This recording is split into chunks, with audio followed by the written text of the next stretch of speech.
Recently, I watched a video from Technique Junkies, and I loved the card so much I bought the stamp right away. See, it happens to me too. Even though I invented the idea of lines, which is my method to get the look of something with what we have in our stash, sometimes I still go straight to add to cart. Today I'm sharing 3 different cards where I combined heat embossing with another technique to make gorgeous cards you'll be proud to send out. This first card is basically a direct copy of the card I saw in the Technique Junkies video last week. Did I mention that their shipping is super fast? But there's one difference. That card used ink sprays, and mine is using my roll-off sheet for my gel plate experiment with black cardstock last week. This was created with acrylic paints, and it's shimmery with rich colors and nice blending, and I knew it would be perfect for recreating this card. I put some temporary adhesive on the back of the panel. I don't have a grip mat in here because I'm using a red rubber stamp. Then I added lots of anti-static powder. I like this one from Tailored Expressions. It releases the powder very evenly through the sponge and in just about the right amount, not too much. I inked the stamp up with my Wow embossing ink. This clear ink is sticky and it will grip the embossing powder. I do like to ink it up 2 or 3 times and get really good pressure. Make sure I get a good impression. I flipped the panel over so I could stamp again. Remember, the card has an additional cutout flower. And then I had to look at the stamp to see where that full flower was. And I flipped the stamp over as well so I could be sure to get a full impression of it. I poured some gold embossing powder over top. This looks a little awkward. I think I need a bigger piece of paper to catch the excess. Maybe that would make it a little easier. I tilted the paper in the light to make sure I had good coverage, and I tipped the extra powder back into the jar. I put my panel in my foil-lined shoebox lid. I find this helps keep my fingers away from the heat, and the foil distributes the heat evenly and generally reduces the warping I get while I'm heating my cardstock.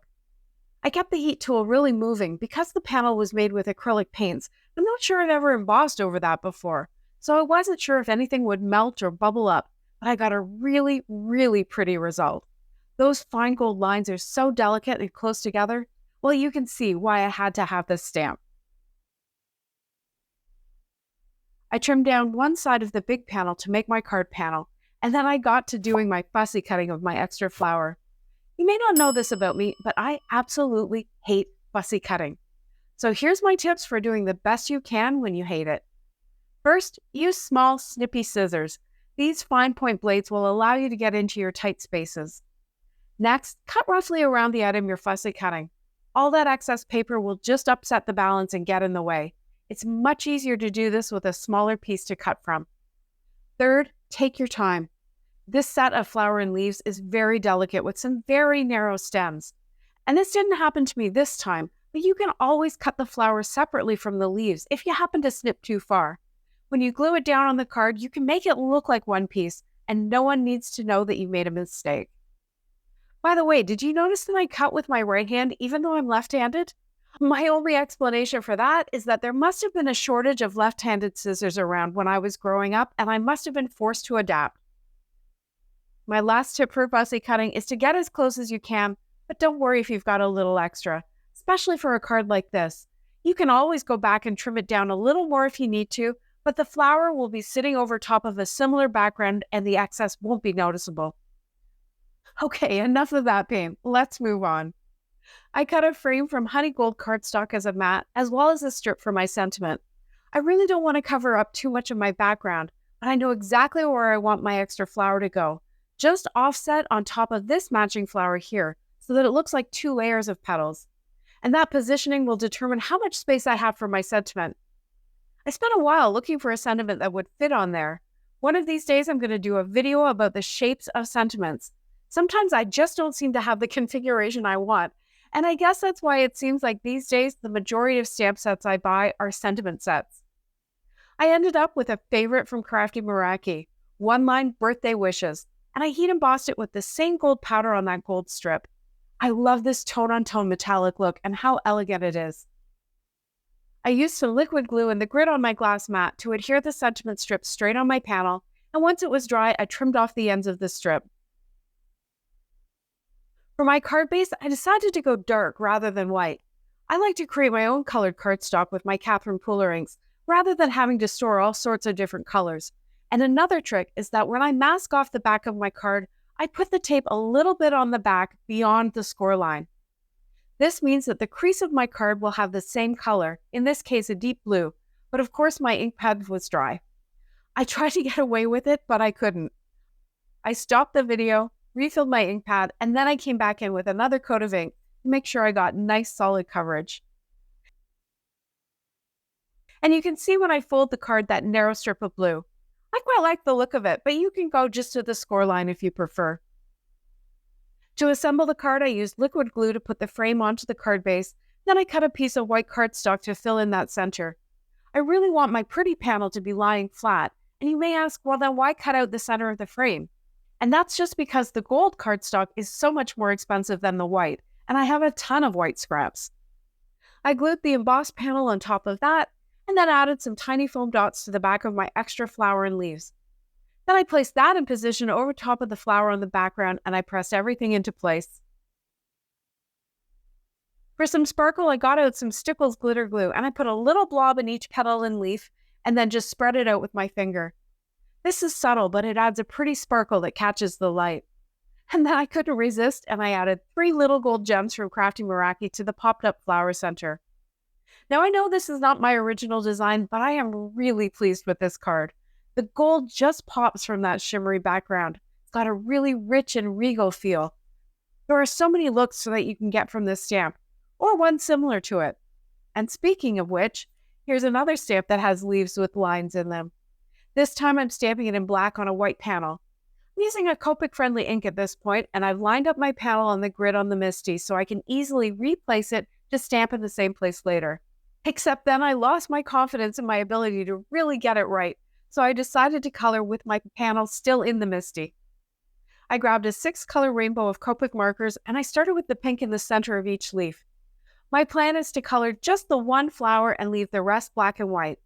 And hey, just because I've got my panel in my Misty doesn't mean I can't use my turntable and make it go a bit easier. I moved through the rest of my colors, moving out from the pink in the center to orange, yellow, green, blue, and then purple on the outside edges of the petals. These lines are pretty narrow, so I was trying hard to keep my hand very steady and also keep my sleeve away from that stamp that still had black ink on it.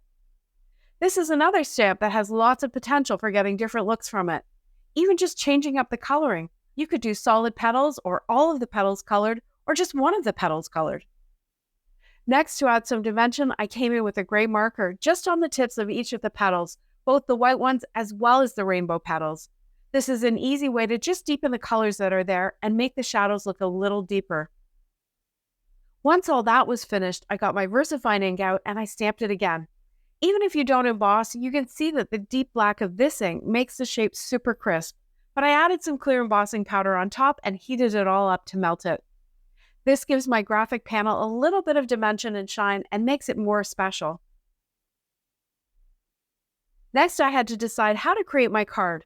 I lined up both a square and a circle die around my flower, but I decided that the circle was going to cut off too much of the other black and white petals, so I went with this square. A hexagon would work really well here, but I don't have any hex dies. I glued the square to a black frame and I grabbed a pre-stamped sentiment from my stash.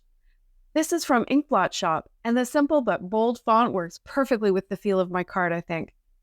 I used some die-cut dots as my embellishments this time. These little ones come from a polka dot cover die from a Jillian Vance design. And then I decided I want a couple of bigger dots, so I grabbed my little pocket where I keep all my extra dots. I think these ones are from a Tim Holtz cover plate. Then just to add a little more interest to the card, I cut another strip of black cardstock, and I used 2 little bits of that to kind of extend that sentiment strip beyond the black frame to the edge of the white card base. I think it works well with all the other graphic elements on my card.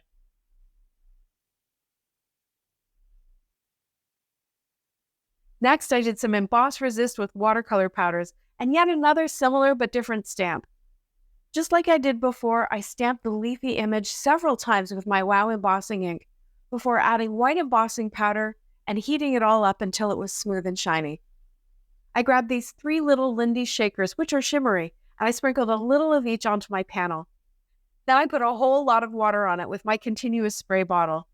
You really need quite a bit of water to activate the powders and keep them moving, especially with this stamp, which has quite a lot of tight lines in the image. The white heat embossing has formed little wells and the watercolor can't easily travel over them, so lots of water and a little help with a brush really help with that. I even picked up my panel to allow the colors to move a little more. I added a little more powder and water to just kind of adjust the colors to where I wanted them, and then I got a paper towel and I used that to pick up the excess water. This softened the color quite a bit, so if you want that deep color, you may just have to let it air dry. But you know I don't have time for that. I went back with a little more powder and water to try and deepen the color again. And then I set it aside to dry while I made another panel with just the powder on it that I could use for my die-cut sentiment pieces. And then I still had to let it all dry overnight. So here we are the next morning. These are both heavy stock panels, and there's a little warping, but a quick trip through my Gemini Junior will take care of that. I cut the shadow of my waffle flower happy word from the solid teal and the detailed happy word itself from my embossed panel. I can lay the shadow onto the embossed panel and add the embossed happy on top, but you do have to make sure you cut the word from the area you want to have it on your card so the shadow can cover the whole. I hope that makes sense. Next, for my birthday word, I have this MFT die that cuts all the individual little letters, and I cut that once from a teal strip and once from a white strip. So now I have the makings of 2 inlaid birthday word strips. I find the easiest way to inlay letters is to put a strip that's covered in glue behind the openings.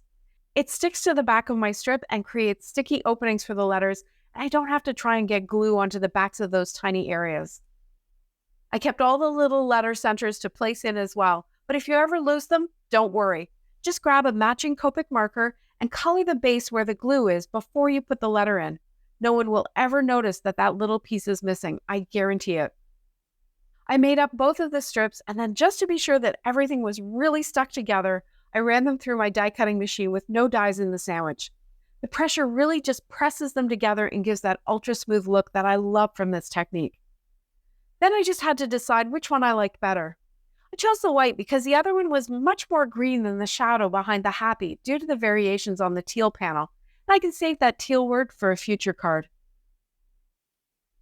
To assemble, I added the panel to my white card base, then I glued the shadow on top.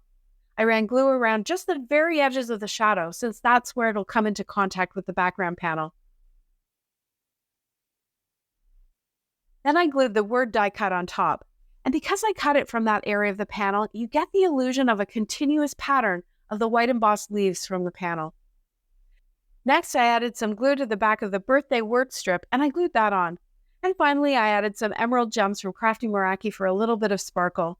These were a really great match for that mix of watercolors I used to create my background.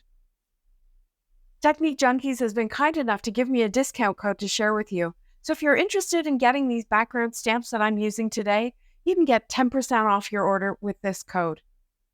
I got 3 very different looks with actually very similar stamps using heat embossing, gel printing, coloring, and watercolor powders. And of course, while I was on the Technique Junkies site, a few other stamps might have jumped into my cart. And let's just say my collection of background stamps has increased, and you'll be seeing a few of the others in upcoming videos. Now don't forget to use that discount code to get 10% off if you want to shop. Thanks so much for watching. See you next time.